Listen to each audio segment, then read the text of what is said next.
In 2015, whilst in Paris on a filming project, unexpectedly a migration story came my way. Yet unlike the migration stories I had consciously sought and carefully put together myself, I had not the same control over this one. So let's start with the images, shall we? Illegal Africans cramped together on tiny boats that barely float on the vast Mediterranean Sea. Illegal Africans rounded up, packed together in overpopulated migration camps. An illegal African, visibly showing relief, possibly giving thanks having made it to Europe. And sadly, more often than not, illegal Africans washing up dead on coastlines. I'm sure when you see these images you wonder, what came before? What transpired? Who are these people before they became part of that global narrative? Clinton brings you closer to the answers to some of those questions. I met with him in Paris. He's an illegal Ghanaian stowaway who made it to Europe. Just. I'm a Ghanaian, but I lived in Ivory Coast. When I was in Ghana, my father died. You see, it was then left with my mother. Life became hard, so I decided to go to Ivory Coast. And from there, I went to Liberia. I stayed there during the Second War. Where I went was a Liberian town called Sino. I was there when the fight started.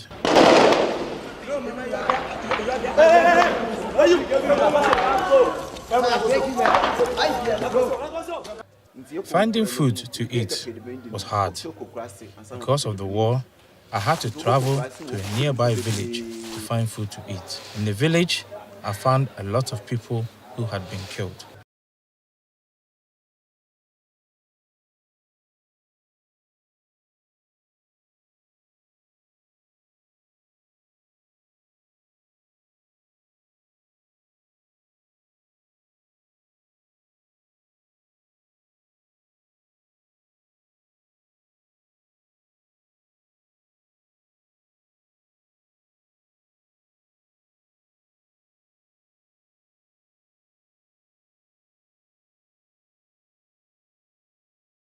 As Ghanaians that were there really suffered. They killed a lot of Ghanaians.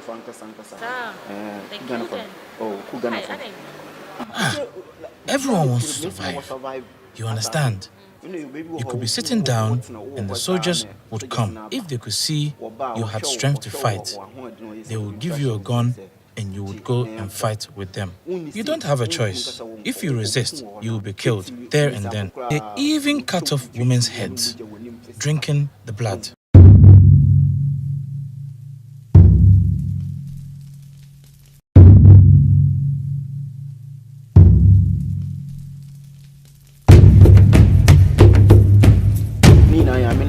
I witnessed this with my own eyes. It was by His grace I saw this through and went back to Ivory Coast.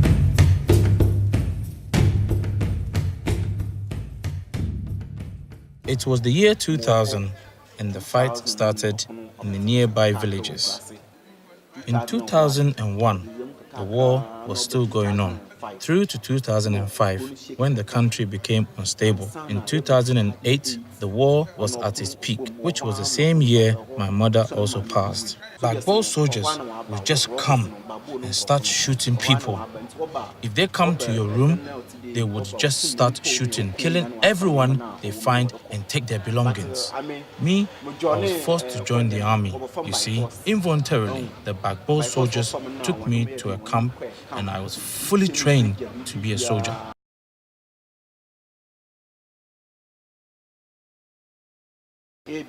I was then given a gun and asked to follow them.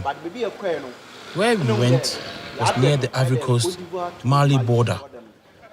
When I looked at it, I threw the gun, ran away, and stayed in Mali for 6 months.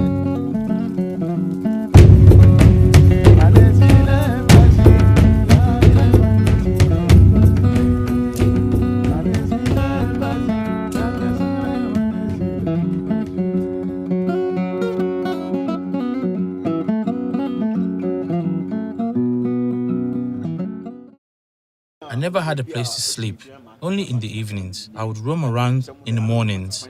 I can speak French a little, I understand it a bit. So I got by. But then things were not going well and thought I need to return back to Ivory Coast. Mali was becoming unsettled, tense, and I therefore returned back to Ivory Coast.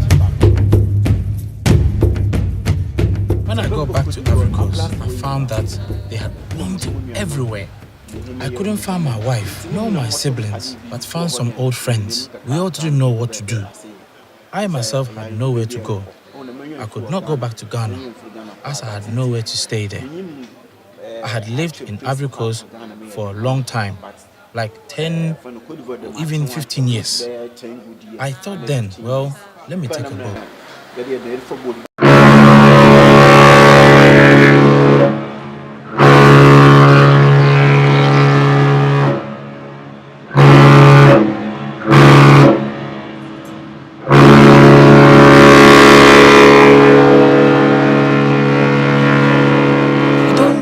Even where the ship is going. There are some boys who work on the ship. You meet, then tell them your situation, and if they want to help you, they will take a little something, money, from you. They will then tell you where on the ship to hide. But the boat you sneak onto, you don't know what country is going to. You don't know. All you know is the ship is going to Europe. Where were you hoping that boat was taking you to? Okay, I thought if my first port is in Spain, then fine. Was it worth it? That journey, not easy. The journey is meant to be 20 days at sea. 20 days? The ship was loaded with cocoa and packed timber. Loaded?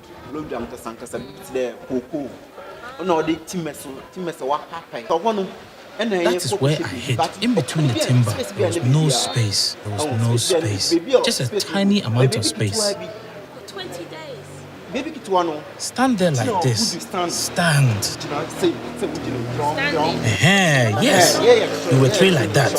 For 20 days. 20 days like this? Yes. We never ate anything. So your leg was swollen? Yes.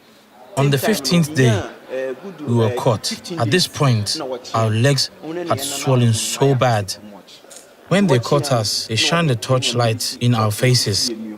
They beat us, beat our faces, such that I have hearing difficulties in my left ear. I don't know. The captain asked where we were from. I replied, we are Ghanaians.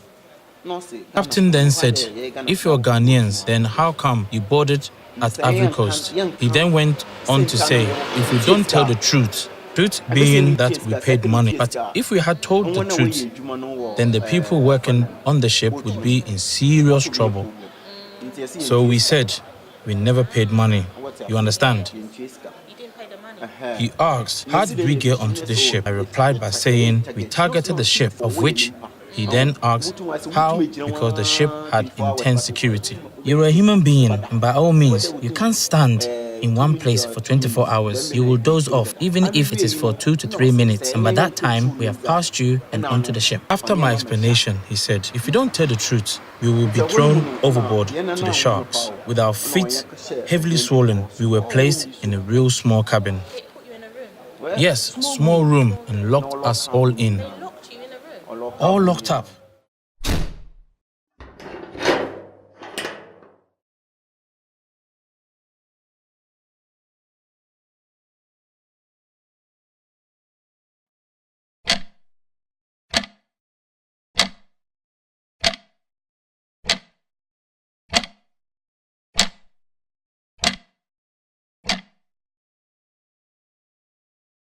Three days. 3 days? Yeah, and did you? 3 days? You didn't eat?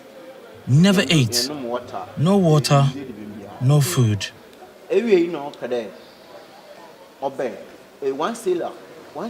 One of the sailors who guarded the cabin told us that in the morning we will be called one by one to go down and have a bath. I told the others that I remember the story of some Ghanaians who were stowaway and when caught on a ship were killed in that way. So I told the others we should pray. Yeah, serious prayers. We are 3, so we held hands and prayed. We prayed all night till morning. In the morning, they all came.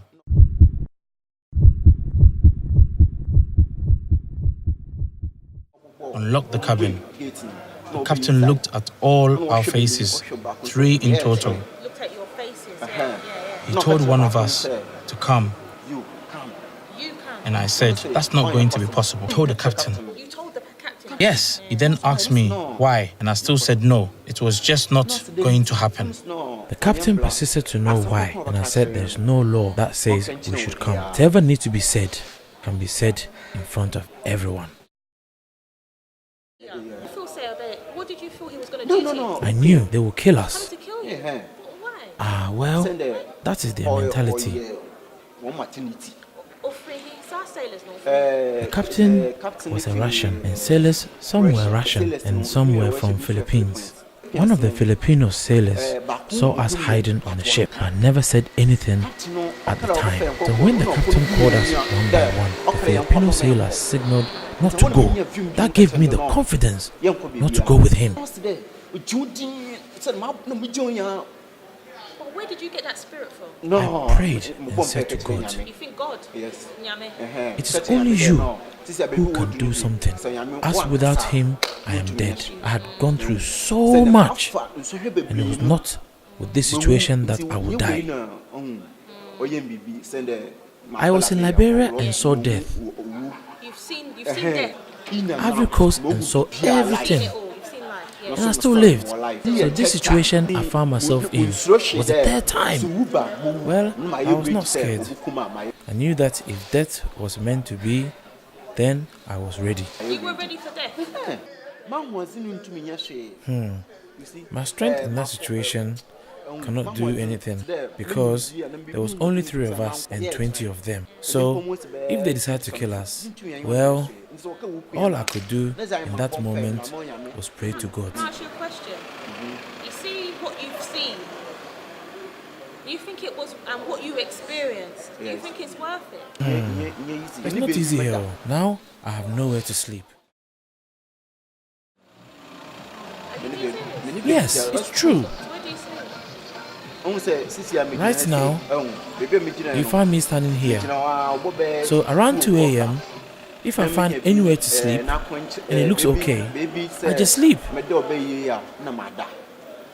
the morning, I walk around looking to God. Me, I go deeper life. So you've come here, you don't have job, you have job? No. You sleep on the streets? Hey, You're sleeping on the streets? Yes. You're sleeping on the streets of France? Yes, France here. But I have a lot of stories. But when we came, the captain, Sorry, can you just come?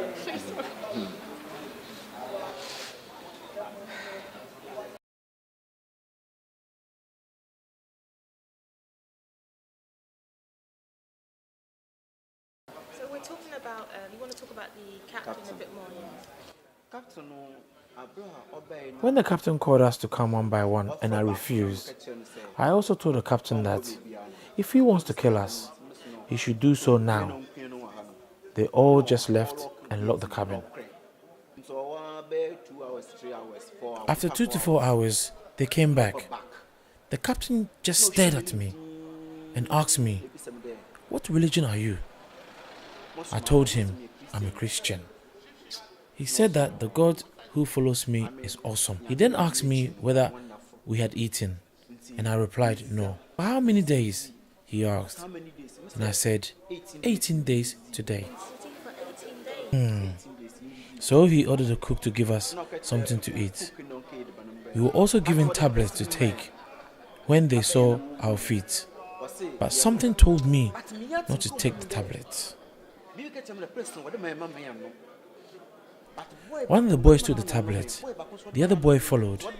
My tablet, I placed it in my mouth, but never swallowed. When they left, I removed it and put the tablet in the plastic rubber. When we arrived in France, we were handed over to the police. They should have taken us to the main port. They didn't, because they knew that the immigration officials would investigate and asked us on whether we have been beaten or mishandled. So, we never went to the main port. We went to the port near Bordeaux. That's where they unload manganese. The police said they would handcuff us. And I said, okay, go ahead. We have done nothing wrong. We were then taken to a small station in Bordeaux, close to the port, to spend the night there. And the next day, we were taken to Paris, where we were locked up for 19 days. We knew no one there. We were asked where we were from, because I understood French. I understand French a little, but not theirs. The one they speak is different. They said they would give us a lawyer to find out why we have come to France. But the lawyer that we were given was not interested in what we had gone through. We were told to put our story aside, wait until we were discharged, and then proceed with complaining about what we had endured. I said, no, it should not be like that. The captain gave the police in Bordeaux money to send us back on the next ship available going back. Because God is not asleep. He knows that the ship was going to Switzerland. The ship was not coming here, to France. Because of us, he came here. You understand? April 21st, 2014 was when I arrived in France. 21st, you do France, Bordeaux. 21st, you do France, 2014. Nti abla onko opede obi say na ya medi mechi na oye you okache onu onko. So what they planned to do was to kill us one by one. But like I said, as one of them gave me a sign, it was like a vision, showed me not to go, and whatever they said, to resist. If they had taken us to the ship's destination, the migration officials would have seized the ship. So all the problem we went through was close to death, because they threatened us a lot. But by God's grace, we are out of danger. Still, I know no one in this country. You don't know anyone here. How did you find this community? How did you find Ghanaians? No, by God's grace, when I come to this woman, she gives me food to eat. But in the morning, I just walk around. I have been walking so much that I have pains in my leg. That's why I'm wearing flip-flops. I have put my shoes aside.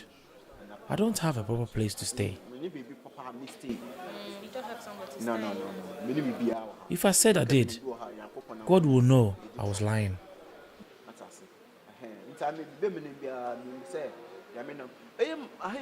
When I'm going about police patrol, but they don't bother me. Even around here, I see a lot of policemen patrolling, but they don't bother me. Do you want to go back home? Would you go back home? Ghana? Do you miss Ghana? No, okay. If I get a chance to go to Ghana, I will go. But I have just come. I have just arrived. Would you one day go back to Ghana? Yes. When you have? One day, I'll go to Ghana. When I get money, a job, and money, I'll go to Ghana. I'm a Ghanaian. And a man, you understand? This is the ship we arrived in. And just here is where we were beaten. When you see these pictures, how do you feel? When I look at it, it pains me deeply. But what can I do? God is with me. I don't have papers here. It's not easy. To find a home, it is not easy. You see, if you want to live well, you have to have somewhere to rest your head first. That's when you know whether you're going forward or backwards in life. You have to find a job, look after your family. My relatives are dead, but I have 2 children. I don't know. Because of Ivorian War, when I returned, I could not find them. So whether they are alive or dead, I don't know. You understand?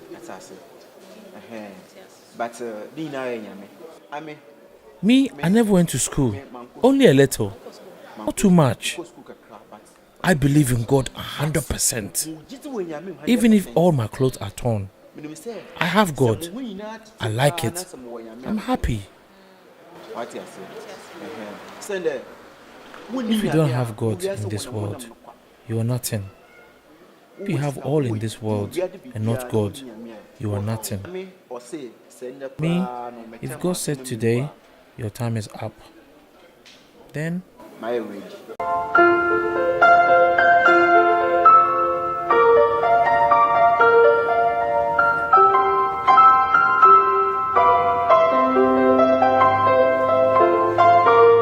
Clinton's experiences are inconceivable. I feel embarrassed that our governments in the continent and beyond are not doing more. I was once told by a senior African official that these boys want a sense of adventure. What is adventurous about nearly starving to death on a cargo ship, being threatened and in fear of being killed by the very people who are meant to protect you? What kind of individual is curious about arriving in Europe with no place to rest their head, not knowing what or when they'll eat, not knowing whether the few family members that they have left or who remain, as most have been killed, they'll see again? We can learn so much from Clinton's story, as it prompts us to reflect on how lucky we are, how much we can do. I hope to take his story to people who will listen, pledge to take action, and find solutions to deter others from risking what is ultimately a death sentence. Let's educate those on the continent on the realities. In the beginning, I opened by saying Clinton had just made it on European soil. For me, his story appears as if it ends there. But the unwanted truth is, his story has just begun.